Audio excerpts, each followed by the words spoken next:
4ଟି ଲବଙ୍ଗ ଏହି ଜାଗାରେ ରଖିଦିଅନ୍ତୁ। ଗ୍ୟାରେଣ୍ଟି ଦେଉଛି ସେ ଝିଅ ନିଜେ ଆସି ତୁମ ସହିତ କଥା ହେବ, ତୁମକୁ ଭଲ ପାଉଛି ବୋଲି କହିବ।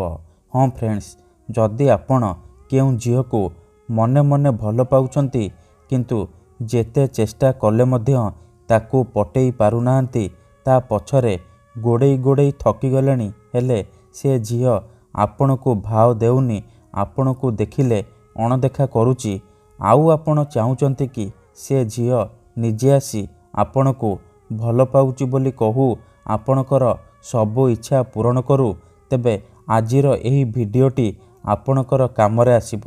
କାରଣ ଆଜିର ଏହି ଭିଡ଼ିଓଟିରେ ମୁଁ ଆପଣଙ୍କୁ ଶିଖେଇବି କେବଳ 4ଟି ଲବଙ୍ଗର ସାହାଯ୍ୟରେ ଝିଅ ପଟେଇବା ପାଇଁ ବଶୀକରଣ ଉପାୟ, ଯାହାର ପ୍ରୟୋଗରେ ଆପଣ ନିଜ ପସନ୍ଦର ଝିଅକୁ ପଟେଇ ପାରିବେ, ପଡ଼ିଶା ଘର ସୁନ୍ଦରୀ ଭାଉଜକୁ ପଟେଇ ପାରିବେ, ତାଠାରୁ ନିଜର ମନ ମୁତାବକ କାମ ହାସଲ କରିପାରିବେ। ତେବେ ମନେ ରଖନ୍ତୁ, ଏହି ବିଧିକୁ ଆପଣ କେବଳ ମଙ୍ଗଳବାର କିମ୍ବା ଶନିବାର ଦିନ କରିବେ। କେଉଁ ବି ସମୟରେ କରିପାରିବେ। ପ୍ରଥମେ ଆପଣ କ'ଣ କରିବେ, 4ଟି ଲବଙ୍ଗ ଆଣିବେ। ତାପରେ ମୁଁ ଆପଣଙ୍କୁ କିଛି ପ୍ରୟୋଗ ବିଧି ଶିଖେଇବି, ଆପଣ ସେହି ପ୍ରୟୋଗ ବିଧିକୁ ଠିକ୍ ଭାବରେ କରିଦେବେ, କିଛି ବି ଭୁଲ ଭାଲ କରିବେନି। ତାପରେ 4ଟି ଲବଙ୍ଗକୁ କଳା କପଡ଼ାରେ ବାନ୍ଧିକି ନିଜ ପକେଟରେ ରଖିଦେବେ। ତାପରେ ଦେଖିବେ ଚମତ୍କାର। ଯେପର୍ଯ୍ୟନ୍ତ ଆପଣଙ୍କ ପାଖରେ 4ଟି ଲବଙ୍ଗ ଥିବ, ସେ ପର୍ଯ୍ୟନ୍ତ ସେ ଝିଅ ବା ନାରୀ ଆପଣଙ୍କର ବଶରେ ରହିବ, ଆପଣଙ୍କର ଇସାରାରେ ନାଚିବ। ଆପଣ ତାକୁ ଯାହା କହିବେ, ଯେମିତି କହିବେ ସିଏ କରିବ, କୌଣସି ପ୍ରକାର ବାଧା ଦେବ ନାହିଁ। ନମସ୍କାର ଫ୍ରେଣ୍ଡସ୍, ଓଡ଼ିଆ ଫଣ୍ଡା ଚ୍ୟାନେଲକୁ ଆପଣମାନଙ୍କୁ ସ୍ୱାଗତ। ଆଜିର ଏହି ଭିଡ଼ିଓଟିରେ ମୁଁ ଆପଣଙ୍କୁ ଶିଖେଇବି ଆପଣ କିପରି 4ଟି ଲବଙ୍ଗର ସାହାଯ୍ୟରେ ନିଜ ପସନ୍ଦର ଝିଅକୁ ପଟେଇ ପାରିବେ, ନିଜ ପ୍ରେମରେ ଦିବାନୀ କରିପାରିବେ। କିନ୍ତୁ ମନେ ରଖନ୍ତୁ, ମୋର ଆପଣମାନଙ୍କୁ ଅନୁରୋଧ କି ମନରେ କୌଣସି ଖରାପ ଉଦ୍ଦେଶ୍ୟ କିମ୍ବା କୌଣସି ଖରାପ କାମ ପାଇଁ ଆପଣ ଏହି ବଶୀକରଣକୁ ପ୍ରୟୋଗ କରିବେନି। ଯଦି ଆପଣ ସତରେ ସେ ଝିଅକୁ ଭଲ ପାଉଛନ୍ତି, ତାକୁ ବିବାହ କରିବାକୁ ଚାହୁଁଛନ୍ତି, ତେବେ ଆପଣ ଏହି ବଶୀକରଣକୁ ପ୍ରୟୋଗ କରିବେ।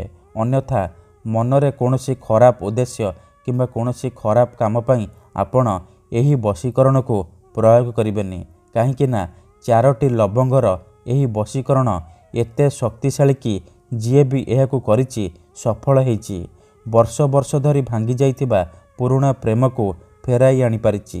ଶାଶୁ, ନଣନ୍ଦ, ଦିଅର, ଭାଉଜ କାହାକୁ ବି ନିଜ ବଶରେ କରି ତାଠାରୁ ନିଜର ମନ ମୁତାବକ କାମ ହାସଲ କରିପାରିଛି। ତେଣୁ ଯଦି ଆପଣ ସତରେ ସେ ଝିଅକୁ ଭଲ ପାଉଛନ୍ତି, ତେବେ ଆପଣ ଏହି ବଶୀକରଣକୁ ପ୍ରୟୋଗ କରିବେ। କାହିଁକି ନା ମାତ୍ର ଥରେ ବଶୀକରଣ ହେବା ପରେ ସେ ଝିଅ ହେଉ ବା ବିବାହିତା ଭାଉଜ ସାରା ଜୀବନ ପାଇଁ ଆପଣଙ୍କର ବଶରେ ହେଇଯିବ, ଆପଣଙ୍କ ଆଡ଼କୁ ଆକର୍ଷିତ ହେବାକୁ ଲାଗିବ। ଆପଣ ତାକୁ ଯାହା କହିବେ, ଯେମିତି କହିବେ ସିଏ କରିବ। ଏହି ବଶୀକରଣ କରିବା ପାଇଁ ଆପଣଙ୍କୁ ବେଶୀ କିଛି ସାମଗ୍ରୀର ଆବଶ୍ୟକ ନାହିଁ କିମ୍ବା ବେଶୀ କିଛି ନିୟମର ପାଳନ କରିବାକୁ ପଡ଼ିବନି। କେବଳ 4ଟି ଲବଙ୍ଗ ଆଣିବେ, ତାପରେ ଏହି ବଶୀକରଣକୁ ଆରମ୍ଭ କରିବେ। ତାପରେ ଦେଖିବେ ଚମତ୍କାର, କିପରି ସେ ଝିଅ ଆପେ ଆପେ ପଟିଯିବ। ଯେଉଁ ଝିଅ ଆପଣଙ୍କୁ ଧୋକା ଦେଇଛି, ଆପଣଙ୍କ ସହିତ କଥା ହେଉନି, ଆପଣଙ୍କ ନମ୍ବର ବ୍ଲକ୍ କରିଦେଇଛି, ଅନ୍ୟ କାହାକୁ ଭଲ ପାଉଛି, ଅନ୍ୟ କାହା ସହିତ କଥା ହେଉଛି, ତେବେ ମାତ୍ର ଥରେ 4ଟି ଲବଙ୍ଗ ଆଣି ଆଜିର ଏହି ବଶୀକରଣ କରିକି ଦେଖନ୍ତୁ।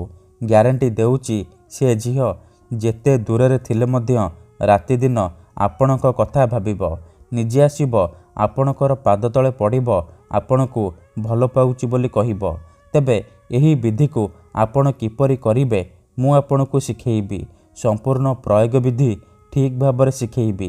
ଜାଣିବା ପାଇଁ ମୋର ଆପଣମାନଙ୍କୁ ଅନୁରୋଧ କି ଆପଣ ଭିଡ଼ିଓଟିକୁ ମୂଳରୁ ଶେଷ ପର୍ଯ୍ୟନ୍ତ ପୁରା ଧ୍ୟାନ ସହିତ ଦେଖିବେ। ଅଧାରୁ ଛାଡ଼ିକି ପଳେଇଲେ ଆପଣ କିଛି ବି ବୁଝିପାରିବେନି। ପରେ ଆପଣ କହିବେ, ଗୁରୁଜୀ ଆପଣଙ୍କର ବଶୀକରଣ କାମ କରୁନି। ଦେଖନ୍ତୁ, ବଶୀକରଣ କରିବା ପୂର୍ବରୁ ମୋର ଗୋଟିଏ ଛୋଟିଆ କଥା ମନେ ରଖନ୍ତୁ। ଆପଣଙ୍କର ବଶୀକରଣ 100ରୁ 100% କାମ କରିବ। ଯେବେ ବି ଆପଣ ବଶୀକରଣ କରିବା ପାଇଁ ଯିବେ, ଭଲ ଭାବରେ ହାତ ଗୋଡ଼ ମୁହଁ ଧୋଇବେ। ମନରେ ସମ୍ପୂର୍ଣ୍ଣ ବିଶ୍ୱାସ ନିଷ୍ଠା ଆଉ ଏକାଗ୍ରତାର ସହିତ ଆପଣ ଏହି ବିଧିକୁ କରିବେ। ତେବେ ଯାଇ ମୁଁ ଆପଣଙ୍କୁ ଗ୍ୟାରେଣ୍ଟି ଦେଉଛି ଆପଣ 100ରୁ 100% ସଫଳ ହେବେ।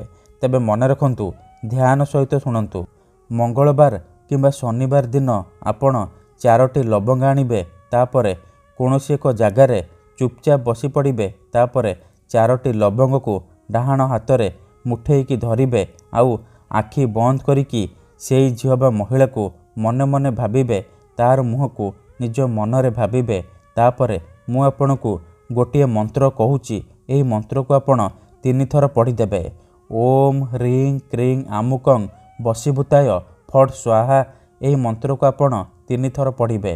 ଆମୁକଂ ଜାଗାରେ ଆପଣ ସେଇ ଝିଅ ବା ମହିଳାର ନାମ କହିବେ ଯାହାକୁ ଆପଣ ନିଜ ବଶରେ କରିବାକୁ ଚାହୁଁଛନ୍ତି। ମନ୍ତ୍ରକୁ 3 ଥର ପଢ଼ି ସାରିବା ପରେ ମୁଠା ଖୋଲିବେ ଆଉ ଲବଙ୍ଗରେ ଗୋଟିଏ ଥର ଫୁଙ୍କିଦେବେ।